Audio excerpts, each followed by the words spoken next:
তোমরা যারা 2024 সালের উচ্চ মাধ্যমিক পরীক্ষার্থী তাদের জন্য আজকে আমি অধ্যায় ভিত্তিক ইতিহাসের সাজেশন জানাবো। বিগত বছরের মতন তোমরাও 2024 সালের ইতিহাসে প্রত্যেকটি প্রশ্ন কমন পাবে এই প্রতিশ্রুতি দিয়ে শুরু করব আজকের মূল আলোচনা। তার আগে তোমাদের জানিয়ে দিই, তোমাদের সিলেবাসে রয়েছে মোট 8টি অধ্যায়। তার মধ্যে প্রথমের 4টি অধ্যায় অর্থাৎ প্রথম অধ্যায়, দ্বিতীয় অধ্যায়, তৃতীয় অধ্যায় এবং চতুর্থ অধ্যায়, এই 4টি অধ্যায় নিয়ে তোমাদের প্রথম খণ্ড। সেখান থেকে তোমাদের বলা হয় দুটো প্রশ্নের উত্তর লিখতে। আর শেষের 4টি অধ্যায় অর্থাৎ পঞ্চম অধ্যায়, ষষ্ঠ অধ্যায়, সপ্তম অধ্যায় এবং অষ্টম অধ্যায়, এই শেষের 4টি অধ্যায় থেকে তোমাদের দুটো প্রশ্নের উত্তর লিখতে হয় খণ্ড খ বিভাগ থেকে। মোট তোমাদের খণ্ড ক থেকে 2টি এবং খণ্ড খ থেকে 2টি প্রশ্নের উত্তর লিখতে হয়। এছাড়াও আরো একটি প্রশ্ন তোমাদেরকে যে কোনো খণ্ড থেকে লিখতে বলা হয়। অর্থাৎ তোমরা যদি খণ্ড ক বিভাগ থেকে 3টে প্রশ্নের উত্তর লেখো তাহলে তোমরা খণ্ড খ বিভাগ থেকে 2টো প্রশ্নের উত্তর লিখবে। তোমরা যদি খণ্ড খ বিভাগ থেকে 3টে প্রশ্নের উত্তর লেখো তাহলে তোমরা খণ্ড ক বিভাগ থেকে তোমরা 2টো প্রশ্নের উত্তর লিখবে।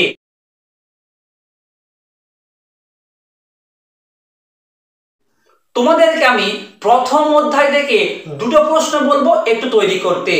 প্রথম প্রশ্নটা ভীষণ গুরুত্বপূর্ণ। আধুনিক ইতিহাস লিখন পদ্ধতি সম্পর্কে আলোচনা করো। 2টি শিল্প জাদুঘরের নাম লেখো। দ্বিতীয় প্রশ্ন, মিউজিয়াম বা জাদুঘর কাকে বলে, এর প্রকারভেদ আলোচনা করো। অতীত পুনর্গঠনে জাদুঘরের ভূমিকা লেখো।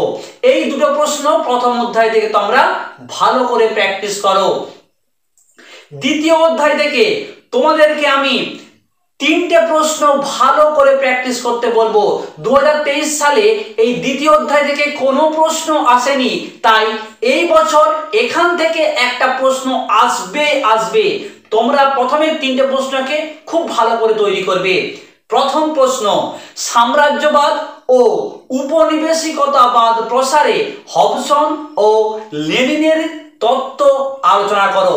এই প্রশ্নটি ভীষণ গুরুত্বপূর্ণ। দ্বিতীয় প্রশ্ন, সাম্রাজ্যবাদ কাকে বলে, সাম্রাজ্যবাদ উদ্ভবের কারণগুলি সংক্ষেপে লেখো। এই প্রশ্নটাও বেশ গুরুত্বপূর্ণ। এর পাশাপাশি 3 নম্বর প্রশ্নটাও বেশ গুরুত্বপূর্ণ। উপনিবেশিক রাষ্ট্রগুলিতে জাতিগত ব্যবধানের প্রভাব লেখো। তোমাদেরকে বলবো এই 3টে প্রশ্ন খুব ভালো করে দায়িত্বের সঙ্গে এখন থেকে খাতায় লিখে মুখস্থ করে প্র্যাকটিস করে নাও। এখান থেকে তোমরা একটা প্রশ্ন পাবে। তার মানে খণ্ড ক বিভাগ থেকে তোমাদের যে 2টো প্রশ্নের উত্তর লিখতে হয়, এই দ্বিতীয় অধ্যায়ে 3টি প্রশ্ন করলেই তোমরা কিন্তু একটি প্রশ্নের উত্তর নিশ্চিত লিখতে পারবে।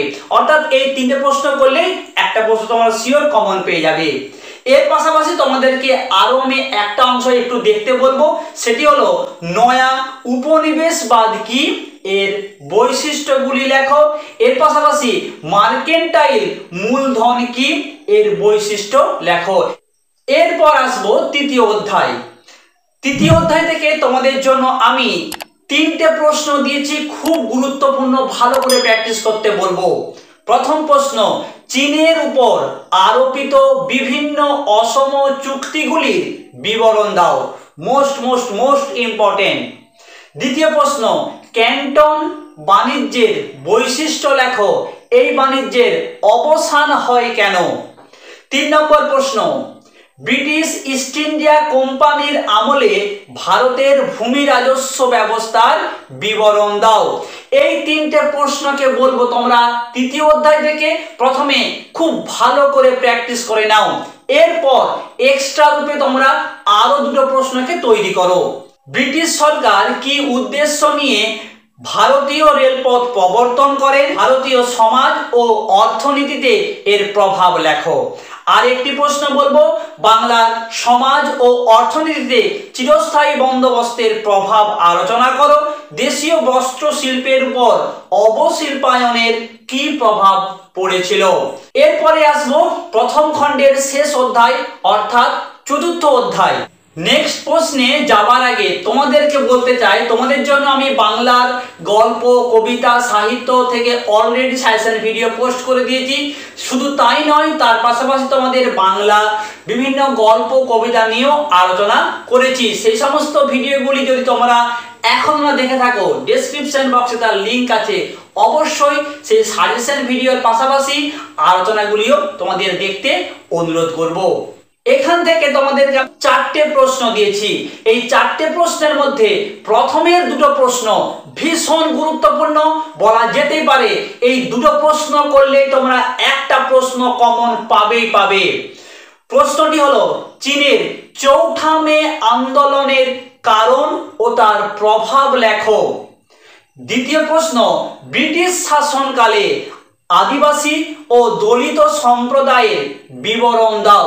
এই দুটো প্রশ্ন করলেই তোমরা এখান থেকে একটা প্রশ্ন কমন পাবেই পাবে।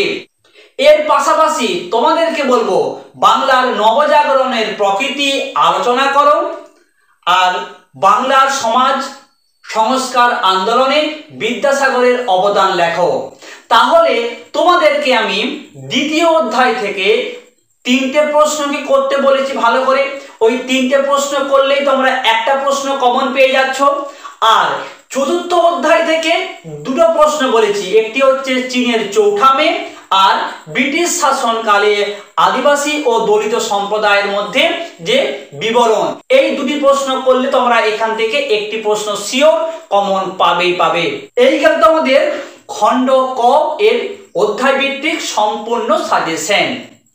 তোমাদের হয়তো মনে হতে পারে আমি একটু তোমাদের জন্য বেশি করে সাজেশন দিচ্ছি। একদম এই প্রসঙ্গে তোমাদের আমি জানিয়ে দিই, টেস্ট পরীক্ষার পর তোমাদের আমি ইতিহাস থেকে জাস্ট খণ্ড ক বিভাগ থেকে 5টি প্রশ্ন এবং খণ্ড খ বিভাগ থেকে 5টি প্রশ্ন, মোট 10টি প্রশ্ন জানাবো লাস্ট মিনিট সাজেশন রূপে। যেহেতু আমাদের সামনে টেস্ট পরীক্ষা রয়েছে এবং আমাদের রাজ্যে স্কুলেরা টেস্ট পরীক্ষার স্যাররা প্রশ্ন করে থাকেন, সেই ক্ষেত্রে এই 10টি প্রশ্ন যদি তোমাদের আমি এখন থেকে জানিয়ে যাই তাহলে ফাইনালে যাবার আগে টেস্ট পরীক্ষাতে তোমরা অনেকটা পিছিয়ে পড়তে পারো। সেই জন্য তোমাদেরকে বলবো তোমরা টেস্ট পরীক্ষা পর্যন্ত ভালো করে এই সাজেশনগুলি প্র্যাকটিস করো। টেস্ট পরীক্ষার পর তোমাদেরকে আমি ইতিহাস থেকে জাস্ট 10টি প্রশ্ন জানাবো, সেই প্রশ্নগুলি করলেই তোমরা পরীক্ষাতে 100% কমন পাবেই পাবে। যারা এই মুহূর্তে ভিডিওটি দেখছো তাদেরকে অনুরোধ করব একটা লাইক করতে, আর এই ধরনের সাজেশন ভিডিও পাওয়ার জন্য চ্যানেলটাকে সাবস্ক্রাইব করো, পাশের বেল আইকনটা প্রেস করে নোটিফিকেশনটা অল করে দাও। এরপরে আসবো খণ্ড খ বিভাগ, যেখানে রয়েছে আরো 4টি অধ্যায়। অর্থাৎ তোমাদের জন্য পঞ্চম অধ্যায়ের প্রথম প্রশ্ন 1935 খ্রিস্টাব্দে ভারত শাসন আইনের প্রেক্ষাপট ও শর্তাবলী আলোচনা করো। এই আইনের গুরুত্ব লেখো।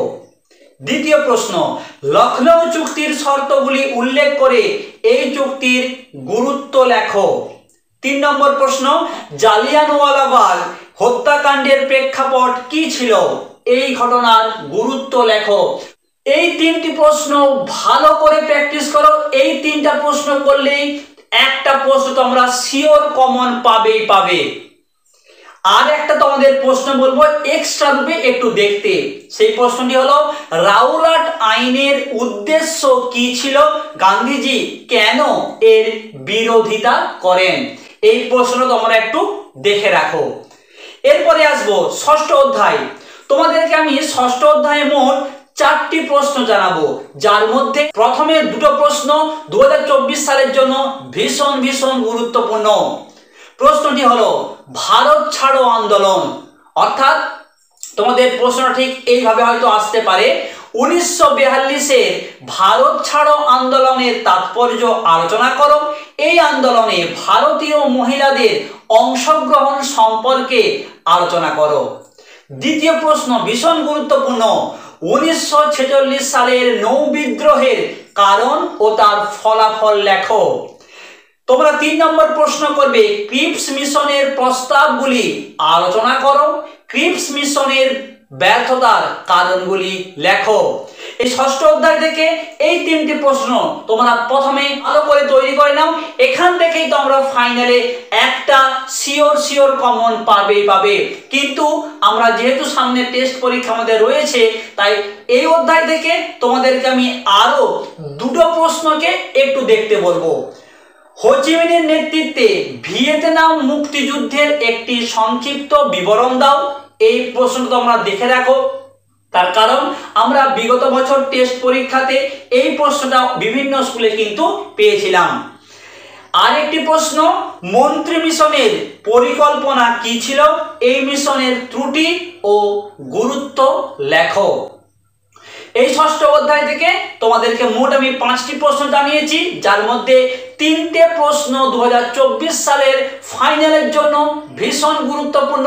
আর এই লাস্টের 2টো প্রশ্ন তোমাদেরকে বলবো, যেহেতু সামনে টেস্ট পরীক্ষা, তাই তোমরাও এই 2টো প্রশ্নকেও একটু দায়িত্ব নিয়ে তৈরি করে নাও। এরপরে আসবো সপ্তম অধ্যায়। এই সপ্তম অধ্যায় থেকেও তোমাদেরকে আমি 5টি প্রশ্ন জানাবো। তার মধ্যে প্রথমের 3টে প্রশ্ন ভীষণ গুরুত্বপূর্ণ। ঠান্ডা লড়াই 2024 সালের জন্য ভিভিআই প্রশ্ন একটি। ঠান্ডা লড়াই কি?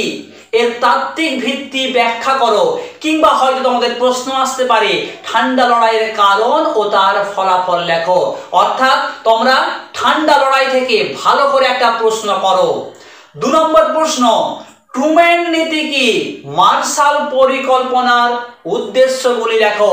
এই প্রশ্নটাও মোস্ট ইম্পর্টেন্ট। গত বছর পড়ার কথা ছিল কিন্তু আসেনি। এই বছর 2024-এর জন্য এই প্রশ্নটিও বেশ গুরুত্বপূর্ণ। এর পাশাপাশি কিউবার ক্ষেপণাস্ত্র সংকটের সংক্ষিপ্ত পরিচয় দাও। এই 3টি প্রশ্ন তোমরা সপ্তম অধ্যায় থেকে ভালো করে তৈরি করো। এখান থেকেই তোমরা কমন পেয়ে যাবে। এর পাশাপাশি আর 2টো প্রশ্ন বলবো তোমাদেরকে টেস্ট পরীক্ষার জন্য একটু ভালো করে তৈরি করতে। সেটি হলো জোট নিরপেক্ষ নীতি কি? এর উদ্দেশ্য লেখো। কোরিয়া যুদ্ধের কারণ ও তার ফলাফল লেখো। এইবারে আসবো অষ্টম অধ্যায়। এই অষ্টম অধ্যায় থেকে প্রত্যেক বছর একটি করে প্রশ্ন পরীক্ষায় আসে, এই বছরও আসবে। তোমাদেরকে বলবো এই অষ্টম অধ্যায় থেকে আমি তোমাদের 3টে প্রশ্ন দিয়েছি, তার মধ্যে প্রথমে 2টো প্রশ্ন তৈরি করলেই তোমরা একটা প্রশ্ন কমন পাবে। প্রশ্নটি হলো স্বাধীন ভারতের 3টি পঞ্চবার্ষিকী পরিকল্পনার লক্ষ্য ও গুরুত্ব আলোচনা করো। 2 নম্বর প্রশ্ন, মোস্ট ইম্পর্টেন্ট, সার্ক কিভাবে গঠিত হয়েছিল? এর উদ্দেশ্যগুলি লেখো। এই 2টো প্রশ্ন করলেই তোমরা একটা প্রশ্ন পাবে। তোমাদের খণ্ড খ বিভাগ থেকে মোট 2টো প্রশ্নের উত্তর লিখতে হয়। তোমরা যদি এই সপ্তম অধ্যায় এবং অষ্টম অধ্যায়ে এই 5টি প্রশ্ন ভালো করে তৈরি করো, এখান থেকেই তোমরা 2টো প্রশ্ন কমন লিখতে পারবে। তোমাদেরকে আমি টেস্ট পরীক্ষার পর এই 8টা অধ্যায়ের মধ্যে 5টা অধ্যায় এবং সেখান থেকে জাস্ট 8 থেকে 10টা প্রশ্ন জানিয়ে দেব ফাইনাল পরীক্ষায়। সেখান থেকেই তোমরা কমন পাবে। অষ্টম অধ্যায়ের আর একটা অংশ তোমাদেরকে একটু তৈরি করতে বলবো। এই প্রশ্নটাও বেশ গুরুত্বপূর্ণ। উপনিবেশীকরণ বলতে কি বোঝো? এর সামাজিক, অর্থনৈতিক ও রাজনৈতিক তাৎপর্য ব্যাখ্যা করো। এই ছিল তোমাদের ইতিহাসের সম্পূর্ণ সাজেশন। কেমন লাগলো আজকের ভিডিও অবশ্যই লাইক কমেন্ট করে জানিও। পরবর্তী সাজেশন ভিডিওর জন্য অবশ্যই চ্যানেলটাকে সাবস্ক্রাইব করে পাশের বেল আইকন প্রেস করে নোটিফিকেশন অল করে রেখো। সবাই ভালো থেকো, দেখা হচ্ছে পরের একটা ভিডিও।